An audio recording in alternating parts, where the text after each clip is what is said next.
ఉత్తరప్రదేశ్లో ఏం జరుగుతుంది? ఉత్తరప్రదేశ్లో సీఎంని మార్చబోతున్నారా? ప్రస్తుతం ఇదే హాట్ టాపిక్. గత కొద్ది రోజులుగా ఉత్తరప్రదేశ్లో ఈ కన్వర్ యాత్ర గురించి బాగా వివాదం జరుగుతూ ఉంది కదా. సో ఈ వివాదాన్ని రేపెట్టిందే ఉత్తరప్రదేశ్ సీఎం యోగి ఆదిత్యనాథ్. సో ఆయన మీద ప్రతిపక్షాలు దుమ్మెత్తిపోస్తున్నాయి, ఇది సరికాదు, ఇంకా టైం ఉంది, మీరు పెట్టిన ఆంక్షలు వెనక్కి తీసుకోండి అని చెప్పేసి ఈ కన్వర్ యాత్ర గురించి చాలా రోజులుగా ఇది జరుగుతూ వస్తుంది. అనేక మంది ప్రతిపక్షాలు వ్యతిరేకిస్తూ వస్తున్నాయి. ఇదిలా ఉంటే ఆయన స్వపక్షం కూడా వ్యతిరేకిస్తుంది అనేది ఇప్పుడు మనకున్న టాపిక్. అయితే ఇదే కాదు, అసలు యోగి ఆదిత్యనాథ్ని మార్చాలి అన్న ఆలోచన ఎవరికి ఉంది, నిజంగా మారుస్తున్నారా, దీని వెనక ఏం జరిగింది అనేది మనం ఒకసారి చర్చిద్దాం. యోగి ఆదిత్యనాథ్ యూపీలో ఎంత పవర్ఫుల్ లీడరో తెలిసిందే కదా. ఆయన చిన్నప్పటి నుంచి కూడా మామూలుగా ఆధ్యాత్మిక చింతనలో ఉండేవాడు. సో ఆయన లైఫ్ ఒకసారి చూసుకుంటే ఎలా ఒక ఆధ్యాత్మికవేత్త ఎట్లా ఇట్లా ఒక అధికారంలోకి రావడం కావచ్చు, యూపీని ఏ విధంగా ఆయన చేంజ్ చేశాడనేది కూడా మనం మాట్లాడదాం.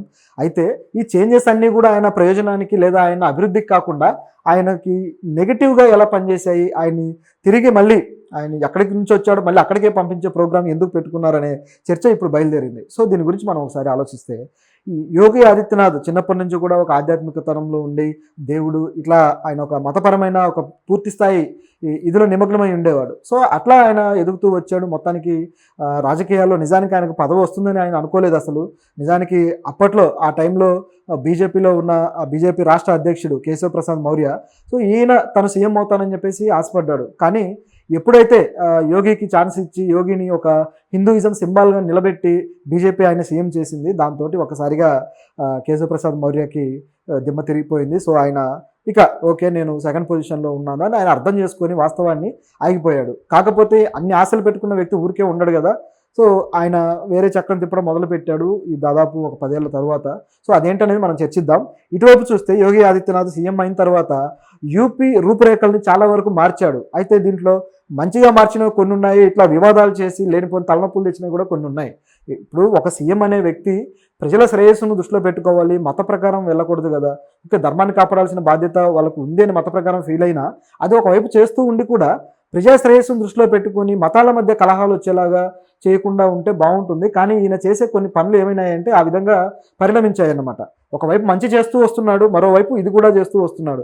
ఆయన గతంలోనే స్టేట్మెంట్లు కూడా ఇచ్చాడు. ఏంటంటే నేను ఈ యూపీలో ఉన్న ఇతర మతస్థుల్ని అలాగే దేశంలో ఉన్న ఇతర మతస్థుల్ని అన్యులు ఎవరైతే ఉన్నారో వీళ్ళని హిందువులుగా మారుస్తాను, కన్వర్ట్ చేస్తాను అని చెప్పేసి ఆయన సవాల్ కూడా చేశాడనమాట. సో దాని ప్రకారం ఆయన యూపీలో కొన్ని కార్యక్రమాలు చేసుకుంటూ కూడా వచ్చాడు. మొదట్లోనే దాదాపు ఒక 2-3 వేల మందిని తను ఇటువైపు షిఫ్ట్ చేశాడు, మతం మార్చేలాగా చేశాడు. ఆ కార్యక్రమంతో ఆయనకు ఎక్కడలేని క్రేజ్ వచ్చింది యోగి ఆదిత్యనాథ్కి. సో అక్కడి నుంచి మొదలైంది ఆయన ప్రయాణం. అలా రాజకీయంలో ఆయన గొప్పగా పేరు తెచ్చుకోవడం ఇదంతా జరిగింది. సో సీఎం అయిన తర్వాత కూడా యూపీలో బాగా ఈ రౌడీ షీటర్లు కావచ్చు, అట్లాగే గ్యాంగ్స్టర్స్ కావచ్చు, వీళ్ళ కల్చర్ విపరీతంగా ఉంది. యూఎస్లో ఎట్లాగైతే గన్ కల్చర్ విపరీతంగా ఉంటుందో అట్లా యూపీలో కూడా గన్ కల్చర్ విపరీతంగా ఉంటుంది. బందిపోట్లు ఎక్కువగా ఉన్నారు. సో ఈ సమస్యలు చాలా ఎక్కువగా ఉన్నాయన్నమాట. కిడ్నాపర్స్ కావచ్చు వీళ్ళంతా. ఇంకా మహిళల మీద అయితే కనీసం వాళ్ళు బజార్కి కూరగాయలకు కూడా వెళ్ళలేని పరిస్థితి ఉంటుంది కొన్ని చోట్ల అయితే బహిర్భూమికి కూడా వెళ్ళలేని పరిస్థితి. వెళ్తే అక్కడ నుంచి అటు తీసుకెళ్ళి రేపులు చేసిన సంఘటనలు కూడా అనేకం గత ప్రభుత్వాల టైంలో జరిగేవి. మరి వీళ్ళకి ఆ ప్రభుత్వాలే మద్దతు ఇచ్చాయా అనే వాదన కూడా చాలా వచ్చింది. కొంతమంది గ్యాంగ్స్టర్స్ అయితే ప్రభుత్వాలే పోషించి ప్రభుత్వాలే వాళ్ళని నడిపించి వాళ్ళకు అనుకూలంగా మార్చుకున్న సందర్భాలు చాలా ఉన్నాయి. అయితే ఎప్పుడైతే యోగి వచ్చాడో ఈయన గ్యాంగ్స్టర్స్ మీద ముందుగా దృష్టి పెట్టాడు. దాదాపు 70 ఎన్కౌంటర్లు చేసి గ్యాంగ్స్టర్స్ని లేపేయడం జరిగింది. అట్లాగే దాదాపు 6,000 మంది గ్యాంగ్స్టర్స్ వర్కర్స్ ఎవరైతే వాళ్ళ దగ్గర రౌడీలుగా లేకపోతే వాళ్ళ దగ్గర గ్యాంగ్ మెన్స్గా పనిచేస్తూ ఉన్నారో వీళ్ళందరినీ అరెస్ట్ చేయించడం జరిగింది. ఈ విధంగా చాలా మంచి పనులు చేశాడు. ముఖ్యంగా నొటోరియస్ గ్యాంగ్స్టర్స్గా పేరు తెచ్చుకొని యూపీ మాఫియాలో కీలకంగా ఉన్న గ్యాంగ్స్టర్స్ అనమాట. 2 గ్యాంగ్స్టర్స్ అసద్ మహమ్మద్ అలాగే ముక్తార్. సో వీళ్ళని బహిరంగంగానే వాళ్ళని ఎన్కౌంటర్లు చేయించాడు. అది కూడా అఫీషియల్గా కనిపిస్తూనే ఉంది. పోలీసులు కాకుండా మరో వ్యక్తులు చంపడము, అది కూడా మరి చంపింది ఎవరు అని చెప్పి వివాదాస్పదం అవ్వడము, ఇవన్నీ మనం చూసాం. సో ఇట్లా గ్యాంగ్స్టర్స్ని అతను అణచే ప్రోగ్రాం పెట్టుకున్నాడు. ఇంతవరకు బాగానే ఉంది. కానీ ఇది తర్వాత ఆయనకి కాస్త నెగిటివ్ అయింది. అది ఎలా అంటే ఈ గ్యాంగ్స్టర్స్ చనిపోయిన తర్వాత కొత్తగా గ్యాంగ్స్టర్స్ అయితే రాలేదు. చాలా వరకు యూపీలో ప్రజలు ఆయన్ని హర్షించారు, ఆయన పరిపాలన కావచ్చు ఇదంతా కూడా. దాంతో ఆయన మళ్ళీ ఎలక్షన్లో పోటీ చేయడానికి ఆయనకి ఇప్పుడు అవకాశం ఉంది. సో మళ్ళీ సీఎంగా ఆయన నిలబడే ఛాన్స్ అయితే ఉంది. కానీ దీన్ని ఖండిస్తూ కొంతమంది బయలుదేరారు. ఈ కేశవ్ ప్రసాద్ మౌర్య లాంటి వాళ్ళు, గతంలో సీఎంలు కావాలని ఆశించిన వాళ్ళు, అట్లాగే ప్రస్తుతం ఉన్న బీజేపీ మెయిన్ అధ్యక్షుడు ఎవరైతే ఉన్నారో యూపీ అధ్యక్షుడు ఆయన కావచ్చు, వీళ్ళంతా ఇప్పుడు ఈయన వ్యతిరేకించడం మొదలుపెట్టారు. సో వాళ్ళు చేస్తున్న వాదనలు ఎలా ఉన్నాయంటే యూపీ సరిగ్గా పరిపాలించడం లేదు, అట్లాగే ఈ బుల్డోజర్ రాజకీయాన్ని కూడా వాళ్ళు ప్రశ్నించడం జరిగింది. సో ఈ బుల్డోజర్ రాజకీయం కూడా మొట్టమొదట బయలుదేరింది భారతదేశంలో యూపీలోనే. సో బుల్డోజర్ తోటి ఎవరైతే వ్యతిరేకులు ఉన్నారో వాళ్ళకి, అలాగే ఎవరైతే క్రిమినల్స్ ఉన్నారో వాళ్ళ ఇల్లు కూల్చేయడము, వాళ్ళకి తీవ్ర నష్టం కలిగించడం అనేది ఈ బుల్డోజర్ రాజకీయం యొక్క ప్రాసెస్. కాకపోతే దీన్ని ఎంత దుర్మార్గంగా వాడారంటే ఎవరి మీద పడితే వాళ్ళ మీద ఉపయోగించి, పేద సాధలని లేదు, ఎవరి మీద పడితే వాళ్ళ మీద ప్రయోగించారు.